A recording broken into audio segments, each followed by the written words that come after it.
Hola Trini, ¿cómo estás? Hola Marcela. Sabes que anoche estaba viendo un video en la televisión, un documental, que hablaba sobre lo que es la lagartija, cómo estas fueron evolucionando cuando se le cambiaron, digamos, de su ambiente natural, digamos, se la llevaron a otro ambiente y cómo estas fueron cambiando sus características. ¿No tenés una idea cómo sucede esto o por qué ocurre estos cambios en la característica?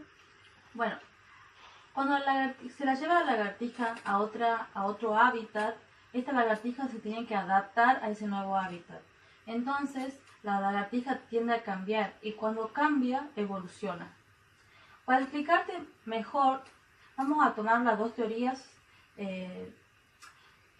fundamentales sobre el principio de la evolución, que son las teorías de Lamarck y de Darwin. Lamarck, que vos me estás hablando de este hombre, quien decía que los cambios ocurrían mediante el uso o desuso de los órganos. Él nos hablaba, digamos, que cuando el ambiente cambiaba, provocaba, digamos, nuevas necesidades, a las cuales los organismos, las especies se tenían que cambiar, digamos, sus estructuras morfológicas para poder sobrevivir. Él nos dejó la teoría esta de la jirafa, ¿verdad? Sí, el ejemplo. Que bueno, él nos decía que la jirafa tenía que estirar su cuello para alcanzar su alimento que se encontraba en la copa de los árboles.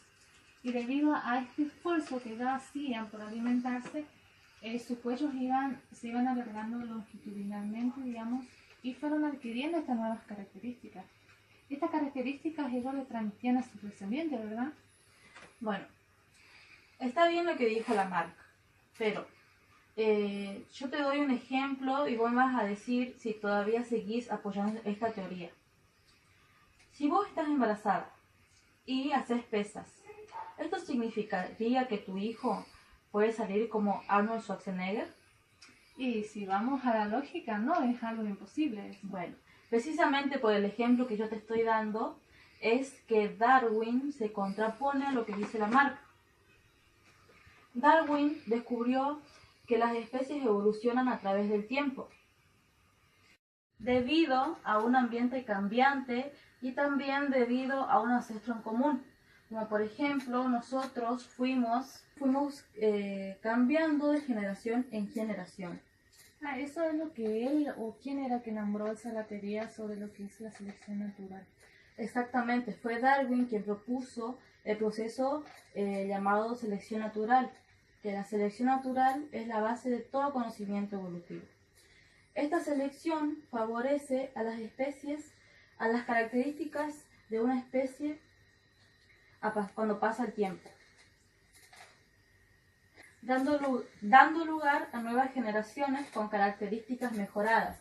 Por ejemplo, nosotros hoy en día somos muy diferentes a los monos, pero todavía tenemos características similares a nuestros ancestros, como podemos ver acá o como podemos ver acá.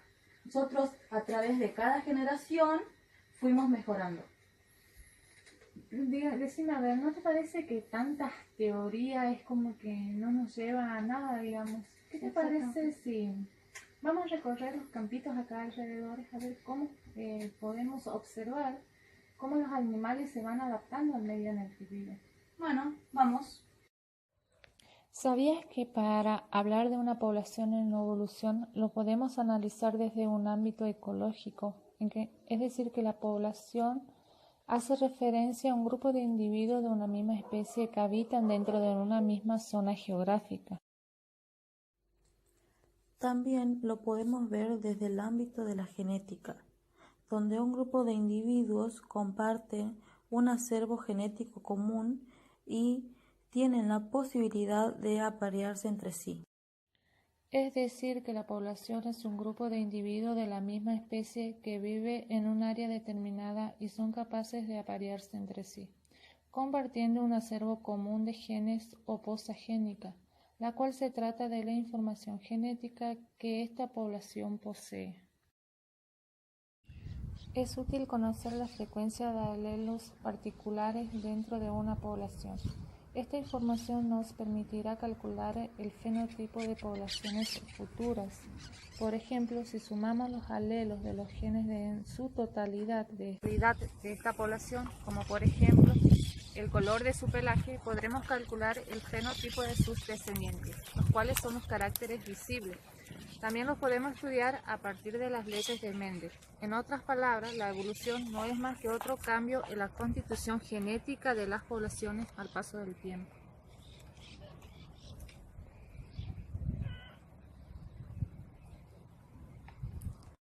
De acuerdo a la ley del principio de Hardy-Weinberg, una población ideal es aquella en la que la frecuencia de alelos y genotipos de una población se mantiene constante, independientemente del número de generaciones que transcurran.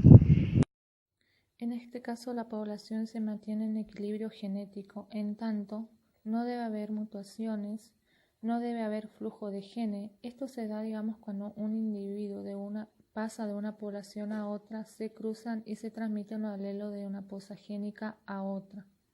No debe haber migración, la población debe ser grande y por tanto no debe haber selección natural.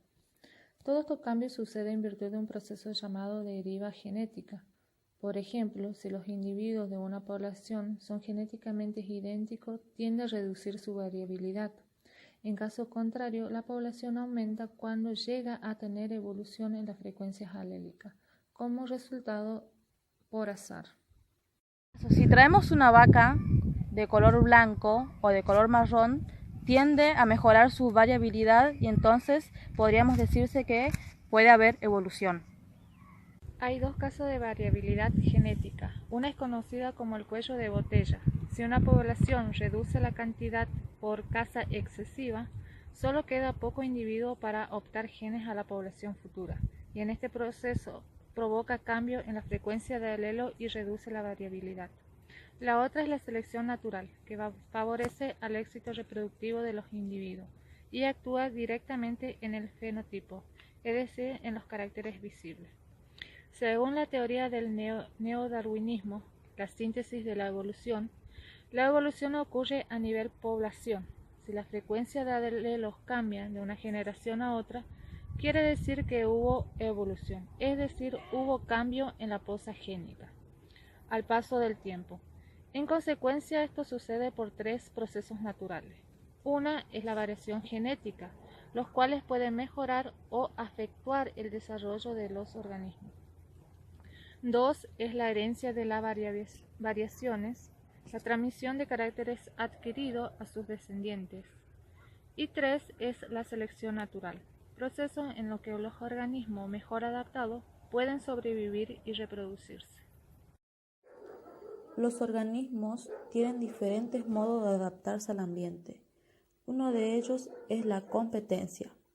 Cuando los organismos compiten por los recursos, por ejemplo, favorece a los individuos mejor adaptados. En este caso, el perro de color marrón está mejor adaptado y tiene más probabilidad de sobrevivir que el perro de color negro. Los machos compiten para aparearse con las hembras. De forma análoga, los machos cambian de su estructura o conductas, evolucionando por elección de las hembras. Pueden ser cambios favorables para asegurar la supervivencia, reproducción y transmisión de genes a la siguiente generación. La contradicción de estos cambios los vuelven vulnerables ante los depredadores, como en el caso de los pavos reales, que tienen un plumaje muy colorido para atraer a las hembras, pero a su vez este plumaje los vuelve vulnerables a ciertos depredadores. Otro ejemplo de competencia podemos ver cuando el macho marca su territorio.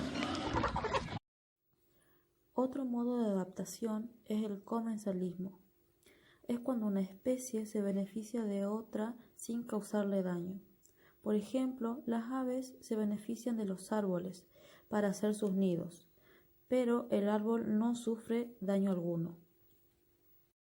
Otro modo de adaptación es el mutualismo, y es cuando ambas especies resultan beneficiadas. Por ejemplo, la abeja se nutre con el néctar de la flor y a su vez se convierte en un agente polinizador, beneficiando así la reproducción de esta. Para terminar, podemos decir que la genética de la población se apoya en otras aplicaciones, como por ejemplo utilizando las leyes de Mendel, así como también estudios realizados a partir de la constitución genética de los individuos de una población y la transmisión de genes a través de las generaciones. Además, tiene una estrecha relación con la genética evolutiva. En otras palabras, el cambio evolutivo se presenta de generación en generación, ocasionando que los descendientes sean diferentes a sus ancestros y ocurre a nivel poblacional.